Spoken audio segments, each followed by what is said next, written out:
Marinha Americana identifica tripulantes mortos na queda de caça em Washington. Problemas técnicos e recorde marcam o primeiro dia de eleições antecipadas na Flórida. No Reino Unido, julgamento inédito vai sentenciar caso brasileiro do rompimento da barragem Mariana. Sirenes soam em Israel e grupo rebelde Hezbollah assume ataque. Essas e outras notícias agora no Brasil News.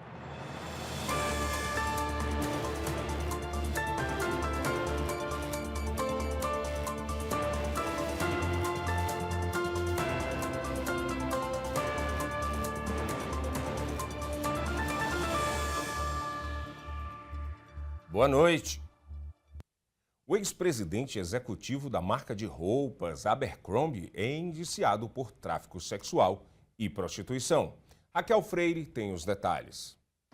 Mike Jeffries, o companheiro dele e um terceiro homem foram indiciados nesta terça-feira por tráfico sexual e prostituição envolvendo dezenas de vítimas. De acordo com a agência de notícias Reuters, a investigação apurou que entre os anos de 2008 e 2015, Jeffries e o companheiro dele, Matthew Smith, pagaram para que dezenas de homens os encontrassem para fazer sexo em hotéis em várias cidades do mundo. Segundo a polícia, um terceiro homem, identificado como James Jacobson, supostamente atuou como recrutador das vítimas. Os modelos tinham a esperança de que isso alavancasse as carreiras artísticas. As acusações são reveladas uma década depois que Jeffries deixou a varejista. Ele construiu a marca ao longo de 22 anos. O trio é investigado em 15 acusações de tráfico interestadual. A Abercrombie se recusou a comentar o caso. Eu volto com você no estúdio. Marinha dos Estados Unidos identifica aviadores mortos em queda de caça no estado de Washington. Os mortos são duas aviadoras de 31 anos. A tenente-comandante Lindsay Evans, oficial de voo naval, e a tenente Serena Wyman, aviadora naval. O jato do Esquadrão de Ataque Eletrônico caiu a leste do Mount Rainier na última terça-feira durante um voo de treinamento. Lindsay fez história como parte de uma equipe de pilotos do sexo feminino. Já Serena ganhou a medalha do Serviço de Defesa Nacional. A causa do acidente ainda é investigada. Na corrida presidencial americana, os candidatos buscam eleitores ainda indecisos. Veja na reportagem. A vice-presidente Kamala Harris realizou eventos na segunda-feira em 3 dos 7 estados que devem decidir o vencedor da eleição de 5 de novembro. Em um evento em Malvern, Pensilvânia, Harris procurou se definir à parte do governo Biden. Needless to say, mine will not be a continuation of the Biden administration. I bring to it my own ideas, my own experiences. Já o republicano Donald Trump tentou angariar apoio no competitivo estado da Carolina do Norte. Em uma parada nas montanhas atingidas pelo furacão, ele pediu aos apoiadores que fossem às urnas apesar das dificuldades. Depois de um comício em Greenville, Trump terminou o dia em um evento cristão na cidade de Concord. As I look back at my life's journey and events, I now recognize that it's been the hand of God leading me to where I am today. As agendas frenéticas de campanha dos candidatos nas últimas semanas mostram a importância dos eleitores indecisos que podem colocar qualquer um dos candidatos no topo. A seguir, primeiro dia de eleições antecipadas na Flórida tem presença massiva de eleitores.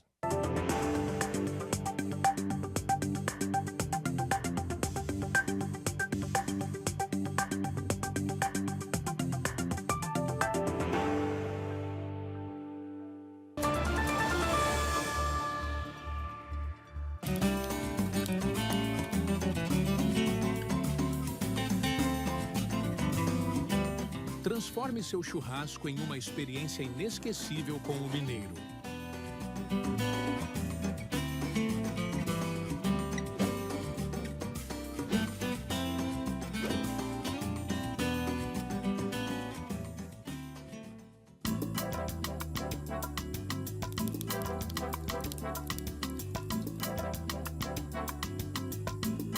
As linguiças cortes trazem um sabor artesanal que une amigos e família.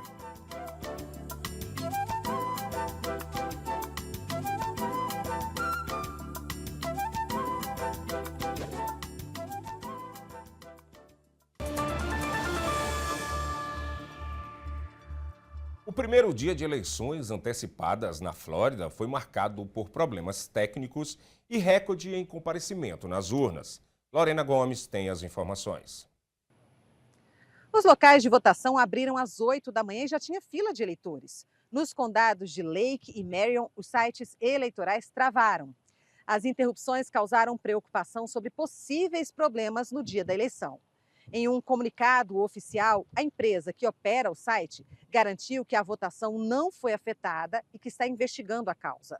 Já no maior condado da Central Flórida, o de Orange, que abrange Orlando, não houve falha técnica. A votação aconteceu sem problemas e teve até recorde no primeiro dia. Mais de 18 mil eleitores foram às urnas. Nas últimas eleições gerais, em novembro de 2020, o primeiro dia de votação antecipada no condado de Orange reuniu quase 17 mil pessoas. Outro assunto que repercute aqui na Flórida, também no condado de Orange, é a assistência para pessoas afetadas pelos recentes furacões. O site da FEMA abriu nesta terça-feira o cadastro para os candidatos que necessitam de ajuda financeira para deslocamento, necessidades graves, alojamento temporário, reparos domésticos básicos, perdas de bens pessoais e outras despesas não seguradas relacionadas a desastre. A solicitação pode ser feita no aplicativo da FEMA ou pelo telefone 800-621-3362. E por falar em furacões, a passagem deles fez aumentar o número de casos de bactérias carnívoras nas últimas semanas aqui na Flórida. O Departamento de Saúde emitiu alerta para o recorde nas estatísticas. Os dados são alarmantes. 74 casos da bactéria carnívora Vibrio, com 13 mortes, foram registrados apenas em 2024 na Flórida. No ano passado, os números chegaram a 46, com 11 vítimas fatais. O alerta foi emitido pelo Departamento de Saúde. A bactéria é normalmente encontrada em águas costeiras quentes e pode causar doenças quando ingerida ou quando uma ferida aberta estiver exposta à água contaminada. Em casos graves, um membro pode ser amputado ou a infecção pode levar à morte. O Departamento de Saúde pede para que os moradores do estado evitem locais de inundação e tomem cuidados. A orientação é ficar atento a sintomas como febre, diarreia ou infecção em alguma ferida. Nesses casos, é preciso procurar atendimento médico. No próximo bloco, região sul do Brasil tem previsão de ciclone extratropical.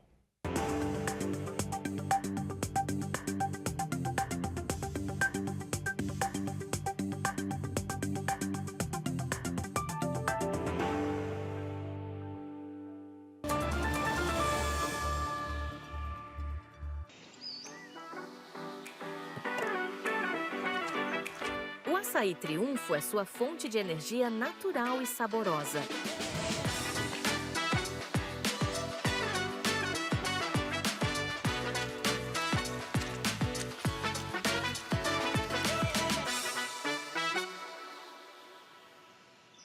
Você está procurando qualidade, variedade e preço baixo? Aqui você está em casa.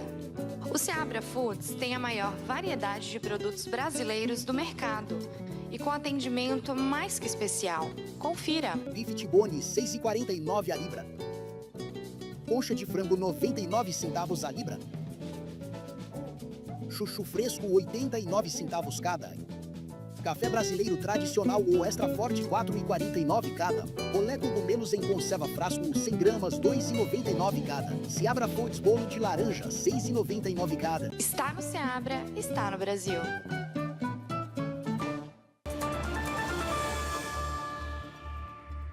Região sul do Brasil tem previsão de ciclone extratropical.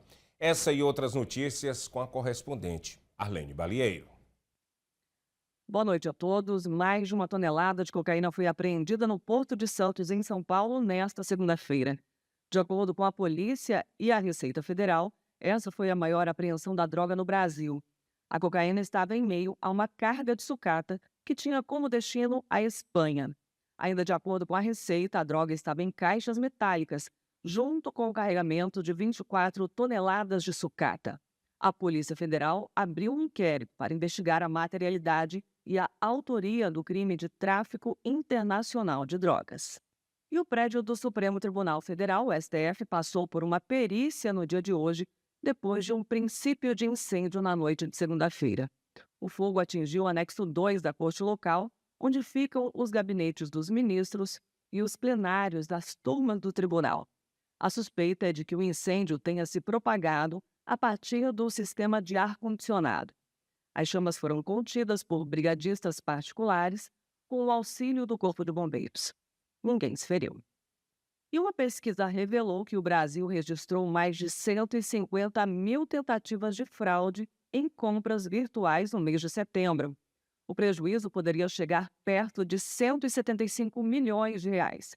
Segundo o estudo, apesar do número ainda ser alto, ele representa uma redução de quase 15%, se comparado ao mesmo período do ano passado. As categorias que mais receberam tentativas de fraude foram eletrônicos, games, celulares, informática e eletrodomésticos. Agora vamos falar sobre o tempo. Aqui vai um alerta para a região sul do Brasil. Nos próximos dias, um ciclone extratropical pode atingir a região com tempestades e fortes ventos. Segundo o Climatempo, o fenômeno deve ocorrer entre o país vizinho, o Uruguai, e o estado do Rio Grande do Sul, nos dias 24 e 25, quarta e quinta-feira. A previsão para as demais regiões do Brasil é de tempo instável. Algumas também podem sofrer com o impacto da frente fria vinda do sul do país. Saiba agora a cotação do dólar frente ao real.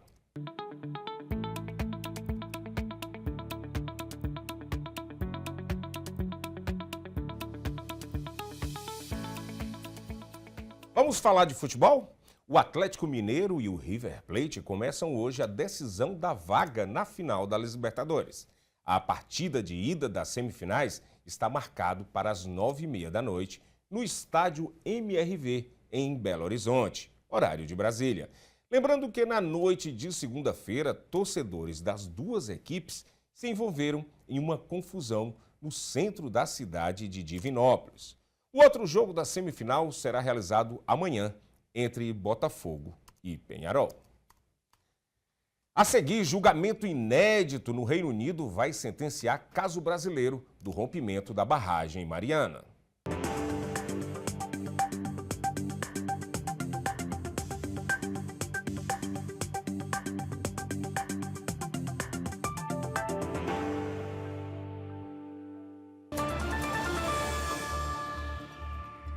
Essa é a história da receita caseira do pão de queijo Forno de Minas.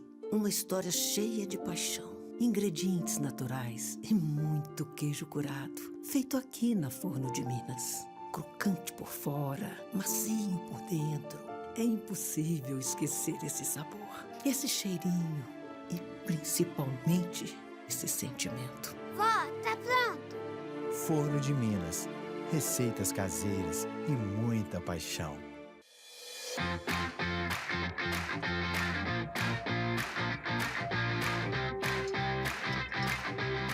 Mimoso traz para a sua mesa o autêntico sabor de Minas Gerais.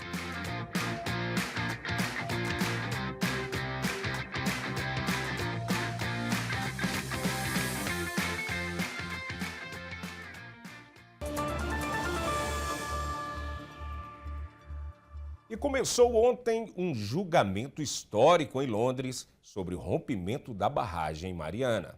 Milhares de vítimas pedem reparação financeira.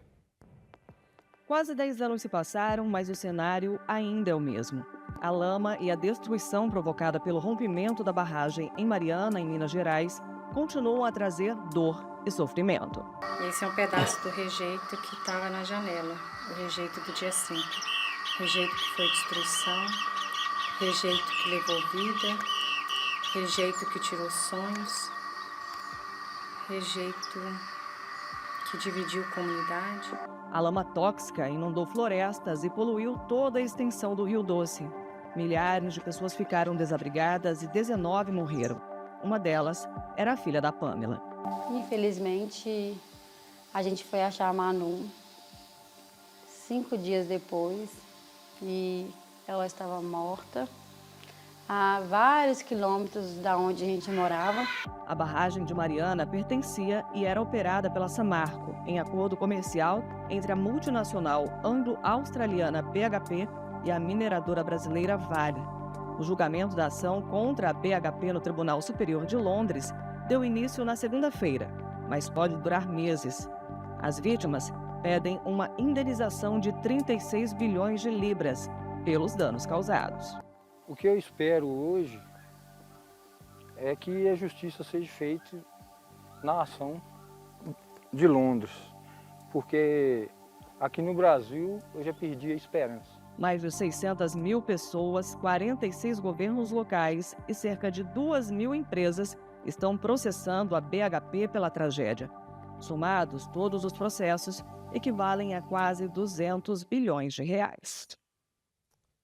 E o secretário de Estado americano, Antony Blinken, visita Israel em busca de tréguas no Oriente Médio.